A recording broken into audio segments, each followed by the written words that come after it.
Dear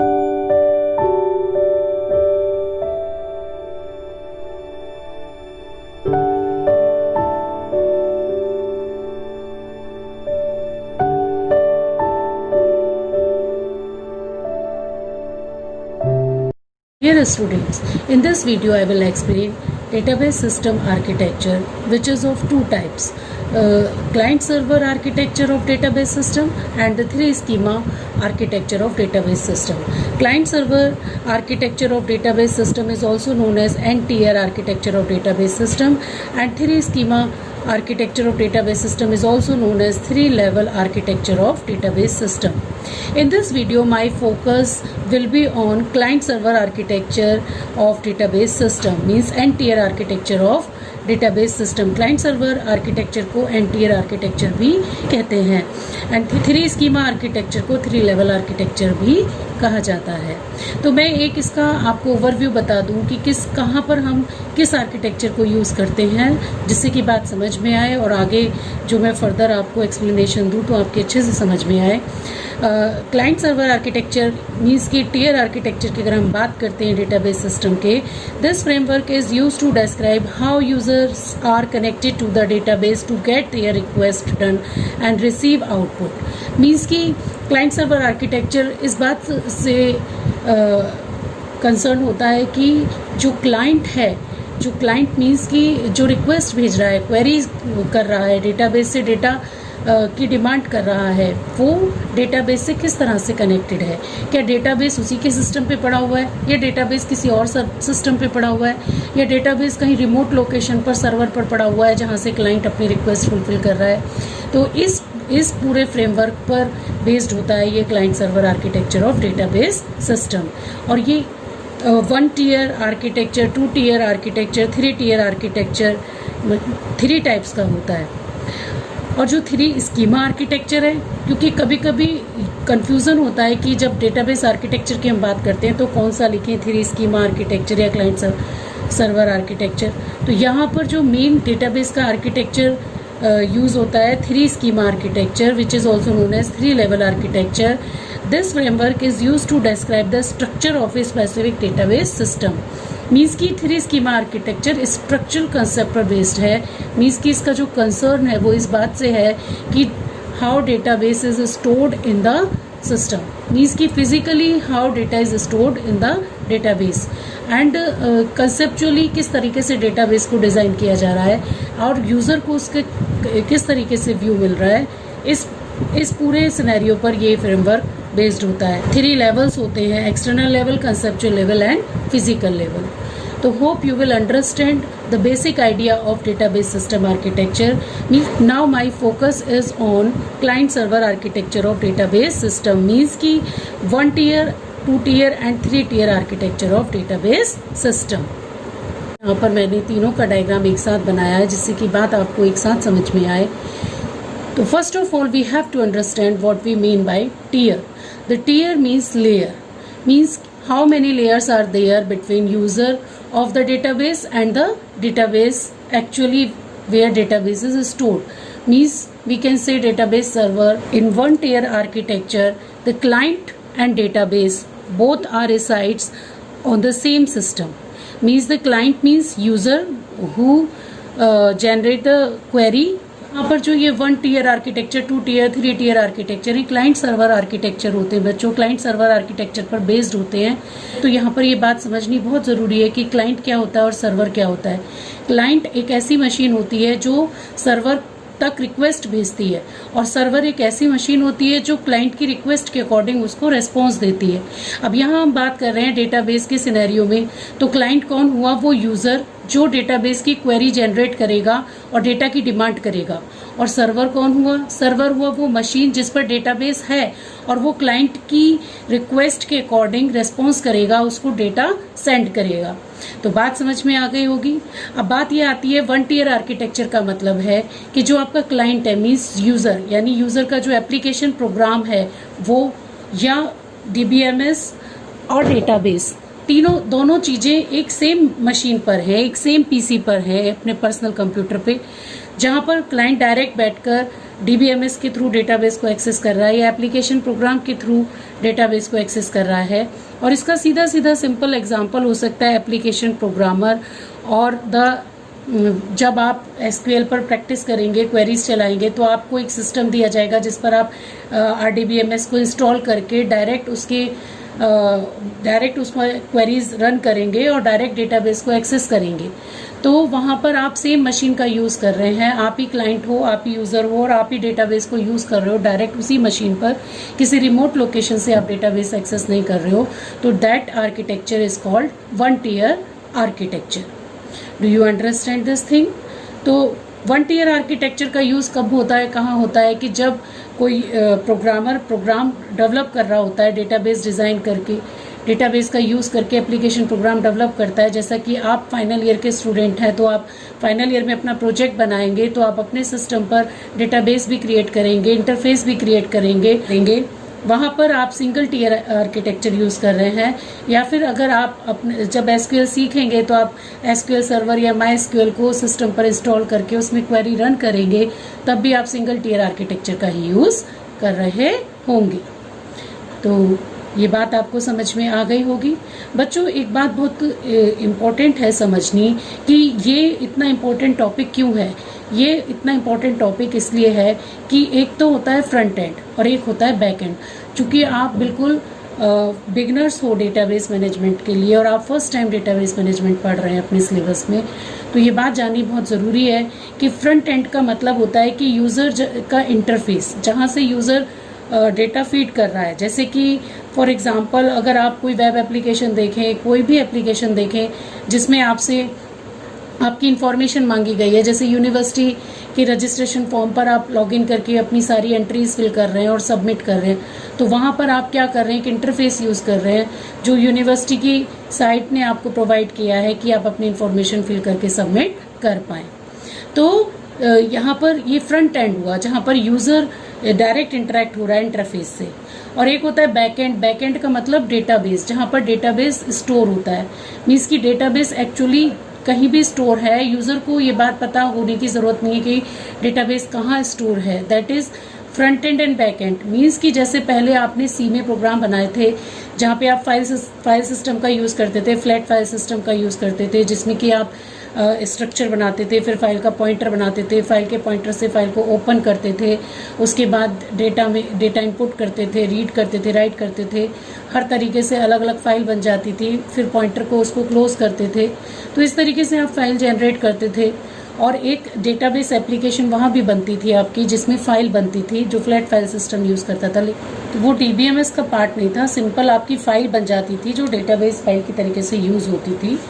तो वहाँ पर क्या है कि आपका जो एप्लीकेशन प्रोग्राम है, बैक एंड भी उसी से तैयार हो रहा है और फ्रंट एंड भी वही है। मतलब कि यूज़र का जो इंटरफेस है जिसमें यूज़र इनपुट आउटपुट करेगा, वो भी प्रोग्राम ही प्रोवाइड करा रहा है। और जो डेटाबेस पे डेटा स्टोर हो रहा है, मीन्स की जो फाइल में आपका रिकॉर्ड स्टोर हो रहा है, वो भी उसी प्रोग्राम से ही हो रहा है। मतलब एक प्रोग्राम से ही आपकी सारी फाइल ओपन हो रही है। मीन्स आप सपोज स्टूडेंट का रिकॉर्ड कॉपी करने का फाइल का एक प्रोग्राम बना रहे हो सी में, तो आपको क्या करना पड़ेगा कि स्टूडेंट का रिकॉर्ड इनपुट भी वहीं कराना होगा, उसको फाइल का पॉइंटर ओपन करके फाइल में स्टोर भी कराना होगा, फिर फाइल का पॉइंटर क्लोज करके प्रिंट भी आप वहीं कराओगे। मतलब सारा काम एक ही प्रोग्राम से कर रहे हो।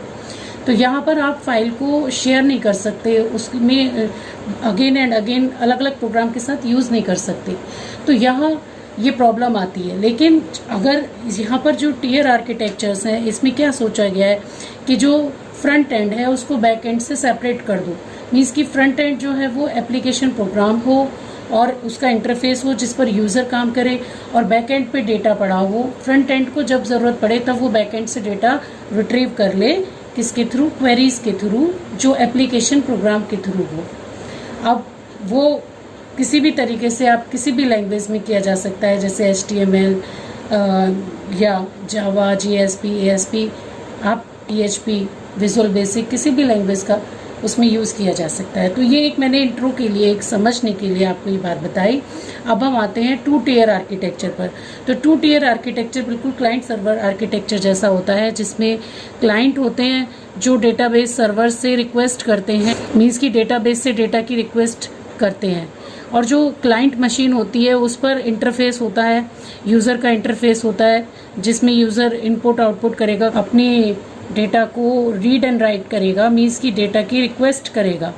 और जो डेटाबेस सर्वर है उस पर डेटाबेस स्टोर्ड होती है, डीबीएमएस भी वही होता है जो कि क्लाइंट की क्वेरी को रेस्पॉन्स करेगा। तो अब क्लाइंट और डेटाबेस सर्वर के बीच एक कनेक्शन एस्टेब्लिश होता है जिसको एपीआई एप्लीकेशन इंटरफेस कहते हैं, जो ओडीबीसी जेडीबीसी होता है। ओडीबीसी मतलब ओपन डेटाबेस कनेक्टिविटी, या जेडीबीसी मतलब जावा डेटाबेस कनेक्टिविटी। तो ये एक ऐसे ड्राइवर्स होते हैं जो कि डेटाबेस मैनेजमेंट सिस्टम के साथ आते हैं। डेटाबेस ड्राइवर्स होते हैं जो कि आपके एप्लीकेशन प्रोग्राम का कनेक्शन डेटाबेस के साथ कराते हैं, जिससे कि जो भी क्लाइंट की क्वेरीज हैं डेटा से रिगार्डिंग वो डेटाबेस से उठकर मिल जाए। लेकिन इसमें क्या है, 2 टियर आर्किटेक्चर इसे क्यों कह रहे हैं, क्योंकि इसमें एक क्लाइंट है जो रिक्वेस्ट करेगा डेटा के लिए, और एक सर्वर है जो डेटाबेस सर्वर है जो कि यूज़र की रिक्वेस्ट को फुलफिल करेगा। तो यहाँ पर 2 टियर हैं। और ये कहाँ पर यूज़ होता है बच्चों, जहाँ पर आपका लोकल एरिया नेटवर्क के थ्रू आपके सिस्टम कनेक्टेड है, मीन्स की एक सर्वर है जिस पर आपका सारा डेटा पड़ा हुआ है और बहुत सारे क्लाइंट उस सर्वर से डेटा को एक्सेस कर रहे हैं। जैसे फॉर एग्जांपल के लिए आप ऐसे समझिए कि आपके कॉलेज में 4 लाइब्रेरीज़ हैं, एक बीसीए बीबीए की कॉमन लाइब्रेरी है, बीएससी बायोटेक की लाइब्रेरी है, बीएड एमएड की कंबाइंड लाइब्रेरी है। तो उसमें क्या है कि सर्वर कहाँ रखा हुआ है, बीसीए की लाइब्रेरी में रखा हुआ है, और जो जितना भी डेटा है बुक्स का, जितनी भी बुक्स कॉलेज में, समझ लीजिए कि वो सर्वर पर स्टोर्ड हैं। तो अगर किसी को भी अपनी रिक्वेस्ट करनी है, अब क्वेरी करनी है बुक से रिलेटेड, तो सब करेंगे कहाँ से, अपने अपने टर्मिनल से। जिसके पास जो टर्मिनल से मीन्स की इनपुट आउटपुट का कॉम्बिनेशन, जिसके भी पास है अपने कंप्यूटर से, अपने पर्सनल कंप्यूटर से वो जो सर्वर से कनेक्टेड है उससे रिक्वेस्ट करेंगे। तो वो एज ए क्लाइंट वर्क कर रहे हैं और सर्वर से डेटा उठ करके आ रहा है, वो एज ए डेटाबेस सर्वर काम कर रहा है और क्लाइंट की रिक्वेस्ट को फुलफिल कर रहा है। मीन्स कि क्लाइंट ने जैसा डेटा मांगा उसके अकॉर्डिंग उसको डेटा प्रोवाइड कर रहा है। अब हम इस बात को ऐसे भी समझ सकते हैं बच्चों कि जैसे आप बैंक में जाते हो, आपने बैंक में बैंक के अकाउंटेंट से कहा कि भाई मेरा अकाउंट नंबर ये है, बताइए मेरी पासबुक में कितना बैलेंस है। तो वो क्या करेगा कि अपना एक फॉर्म खोलेगा, मीन्स कि वो अपना एक इंटरफेस खोल रहा है, एप्लीकेशन इंटरफेस खोल रहा है, जो उसको किसी ने प्रोग्राम डेवलप किया था उसने प्रोवाइड किया है। उसमें वो आपका अकाउंट नंबर डालेगा और जैसे ही वो एंटर करेगा या सबमिट करेगा, तुरंत आपके अकाउंट की डिटेल्स उसके सामने होंगी और आपको बता देगा कि आपके अकाउंट में कितना बैलेंस है। तो यहाँ भी 2 टियर आर्किटेक्चर यूज़ हो रहा है, क्योंकि वो जो क्लाइंट है वो उसी बैंक का अकाउंटेंट है, उसी बैंक का क्लर्क है या अकाउंटेंट है, जो भी है वही बैंक का ही एम्प्लॉय है जो उस सिस्टम को डायरेक्ट यूज़ कर रहा है, डेटाबेस के सर्वर को डायरेक्ट यूज़ कर रहा है। मीन्स की client is directly connected to the database server in 2 tier architecture. Hope you will understand this. और ये स्केलेबल भी होता है, मीन्स कि इसमें एक क्लाइंट नहीं, एक से ज़्यादा क्लाइंट काम करते हैं। एक जैसे डेटाबेस को डेटाबेस सर्वर से बहुत सारे क्लाइंट यूज़ कर सकते हैं। जैसे कि मान लीजिए आपके स्टूडेंट का डेटा सारा एक सर्वर पे पड़ा हो और उसे फीस मैनेजमेंट सिस्टम भी यूज़ करे और मार्कशीट जनरेशन सिस्टम भी यूज़ करे, और कहना चाहिए कि आपकी लाइब्रेरी वाली मैडम भी यूज़ करें, आपके टीचर्स भी यूज़ करें।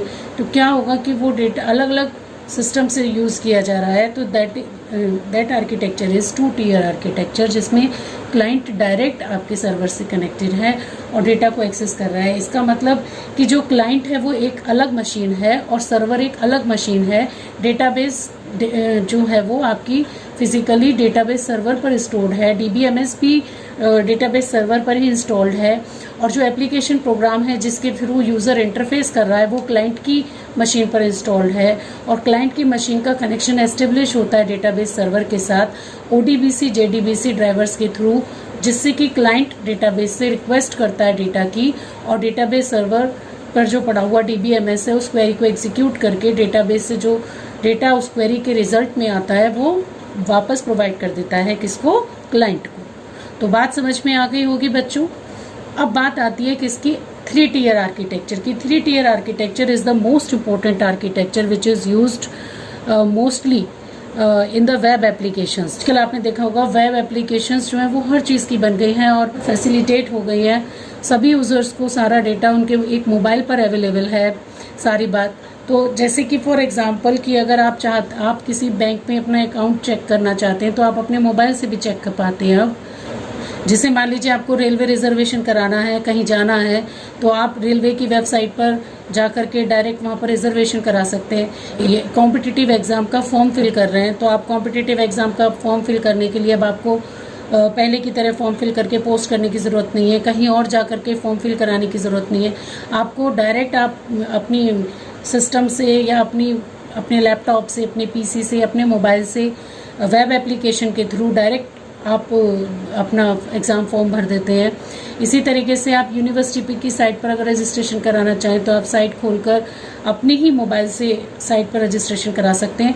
कहने का मतलब है कि वेब एप्लीकेशंस में 3 टियर आर्किटेक्चर यूज़ होता है और वेब एप्लीकेशन में जहां 3 टियर आर्किटेक्चर यूज़ होता है तो इसमें यूज़र्स बहुत सारे होते हैं। Through out all over the world हो सकते हैं यूज़र डेटाबेस के, कहीं से भी डेटाबेस को एक्सेस किया जा सकता है। इसका मतलब डेटाबेस जो है वो कहीं सर्वर पर है स्टोर्ड और जो कि उसके यूज़र्स को अवेलेबल है वेब एप्लीकेशन के थ्रू। तो वेब एप्लीकेशन में जो 3 टियर आर्किटेक्चर कहा जा रहा है, इसमें 3 लेयर्स होती हैं बच्चों। एक लेयर है क्लाइंट की जो प्रेजेंटेशन लेयर है, जिसमें क्लाइंट के पास इंटरफेस होता है और क्लाइंट उस इंटरफेस के थ्रू किससे इंटरफेस करता है, एप्लीकेशन सर्वर से। इसमें एक बीच में एक मिडिल लेयर और आ जाती है, क्लाइंट और डेटाबेस सर्वर के बीच एक एप्लीकेशन सर्वर की लेयर और आ जाती है, जिसको हम बिजनेस लॉजिक लेयर भी कहते हैं। जिसका मेन काम अब यहाँ पर एप्लीकेशन सर्वर पर आ गया कि क्लाइंट जो है वो अपनी रिक्वेस्ट कहाँ सेंड करेगा, एप्लीकेशन सर्वर के पास भेजेगा। एप्लीकेशन सर्वर उसको सब प्रोसेस करके क्वेरी को पूरी तरीके से, मतलब उसकी मशीन कोड में एक तरीके से कन्वर्ट करके डेटाबेस से डेटा एक्सेस करके उस रिक्वेस्ट के करस्पॉन्डिंग रेस्पॉन्स को उस क्लाइंट को सेंड कर देगा जिस क्लाइंट से उस डेटा की रिक्वेस्ट आई थी। तो यहाँ पर जो मेन लोड है वो सारा का सारा किसके पास हो गया, एप्लीकेशन सर्वर के पास। मीन्स की क्वेरी प्रोसेस करना, ट्रांजैक्शन मैनेजमेंट करना, ये सारा काम आपका बिजनेस लॉजिक लेयर कर रही है, मीन्स की एप्लीकेशन सर्वर कर रहा है। डेटाबेस सर्वर पर तो डेटाबेस है जो फिजिकल डेटाबेस है, जो वहाँ से डायरेक्ट एक्सेस किया जाएगा डेटा। और यहाँ पर मतलब कोडिंग डिकोडिंग भी चल रही है कि मशीन कोड में कन्वर्ट करना डेटा, जिस फॉर्म में डेटाबेस से उठकर आएगा क्वेरी डायरेक्ट। जो काम पहले क्लाइंट सर्वर आर्किटेक्चर में डेटाबेस सर्वर पर डीबीएमएस के थ्रू हो रहा था, वो सारे काम अब एप्लीकेशन सर्वर करा रहा है। और ये 3 टियर आर्किटेक्चर यूज़ होता है और ये मोस्टली वेब एप्लीकेशन में यूज़ होता है। ये मोर स्केलेबल होता है, मीन्स कि इसमें कितने यूज़र कनेक्ट हो जाएंगे पता ही नहीं चलेगा। क्लाइंट को ये पता नहीं होगा कि डेटाबेस कहाँ स्टोर्ड है और डेटाबेस को ये पता नहीं होगा मेरे कितने क्लाइंट हैं। सारा काम कौन संभाल लेगा, एप्लीकेशन सर्वर संभाल लेगा, बिजनेस लॉजिक लेयर संभाल लेगी। और इस तरीके से आपका कम्युनिकेशन होगा, क्लाइंट को जो डेटा चाहिए वो डेटा उसको मिलेगा। जैसा कि आप अपने मोबाइल से वेब एप्लीकेशन का यूज़ करके कितने सारे काम करते हैं बच्चों आजकल ऑनलाइन, तो वहाँ सब जगह वेब एप्लीकेशन यूज़ होती है, 3 टियर आर्किटेक्चर ही यूज़ होता है। मैंने आपको समझा दी है, बात आपकी समझ में आई होगी। और अब मैं इसको आगे एक्सप्लेन करती हूँ बच्चों। एक पीपीटी मैंने आपके लिए बनाई है उसके थ्रू, जो कि मैं इस वीडियो के साथ ही आपको प्रोवाइड कर दूँगी। Client server architecture of database system. Database system का जो क्लाइंट सर्वर आर्किटेक्चर है वो डेटाबेसेस के design, development, implementation and maintenance के लिए यूज़ किया जाता है बच्चों। इसमें बहुत सारे computers, web servers, database server और अदर कंपोनेंट्स जो नेटवर्क कनेक्शन के लिए यूज़ होते हैं उनको आपस में कनेक्ट किया जाता है। तो client server architecture of database system depends upon how users are connected to the database to get their request done. Means ही किस तरह से क्लाइंट डेटाबेस से कनेक्टेड होते हैं और कैसे वो क्वेरी करते हैं डेटाबेस से, जिसके रेस्पॉन्स में उनको डेटा दिया जाता है, रिट्रीव किया जाता है। ये अभी मैं आपके सामने एक्सप्लेन कर ही चुकी हूँ बच्चों की डेटाबेस सिस्टम का जो क्लाइंट सर्वर आर्किटेक्चर होता है वो बेसिकली 3 टाइप्स का, लॉजिकली 2 टाइप्स का होता है। Logically 2 tier, 3 tier and basically 1 tier, 2 tier and 3 tier, 3 types का होता है। जो 1 टियर आर्किटेक्चर होता है उसमें जो यूज़र है वो डायरेक्टली डेटाबेस मैनेजमेंट सिस्टम पर बैठकर डायरेक्ट डेटाबेस को एक्सेस कर रहा होता है, जो भी चेंजेस कर रहा होता है वो डायरेक्ट डेटाबेस में हो रहे होते हैं। इसका एग्जांपल एप्लीकेशन प्रोग्रामर या वो एंड यूज़र है जो स्ट्रक्चर्ड क्वेरी लैंग्वेज यानी RDBMS में क्वेरी की प्रैक्टिस कर रहा है, क्वेरी चलाना सीख रहा है। इसके बाद आता है बच्चों 2 टियर आर्किटेक्चर, जिसमें क्लाइंट डायरेक्टली डेटाबेस सर्वर के साथ कनेक्शन एस्टेब्लिश करता है और क्लाइंट के जो सिस्टम पर एप्लीकेशन प्रोग्राम रन कर रहा होता है और डेटाबेस सर्वर पर DBMS पड़ा होता है और डेटाबेस का जो कनेक्शन है वो एप्लीकेशन प्रोग्राम के साथ होता है और ODBC JDBC ड्राइवर्स का इसमें यूज़ किया जाता है। तो the user interface and the application program are run on the client side and the server side is responsible to provide functionality like query processing and transaction management. In 2-tier architecture, the database can be accessed by using an application. Here application and database are two different things. Application is on different machine and database is on different machine, and a connection is established between database and application program so that user can communicate with database to retrieve data according to user's choice. Here I have drawn the diagram of 2-tier architecture. In this tier architecture, it is clear that there are some clients who can communicate with database server. Now we have discussed 3-tier architecture. In 3-tier architecture, another layer, a third layer works between client and database server. Means there are 3 layers. One is client, second is application server, and third one is database server. And the application program which runs on the client's machine interact with the application server, which in turn connect with the database. Means ki here the whole responsibility is of the application server to execute query and retrieve data from the database and provide it to the its clients. This architecture is mainly used in web applications. In this architecture, user has no knowledge about database, where database is stored, on which machine database is stored, and how the data is retrieved from the database. Similarly, database has no knowledge about its clients, how many clients are working on database, how many clients are executing query on database.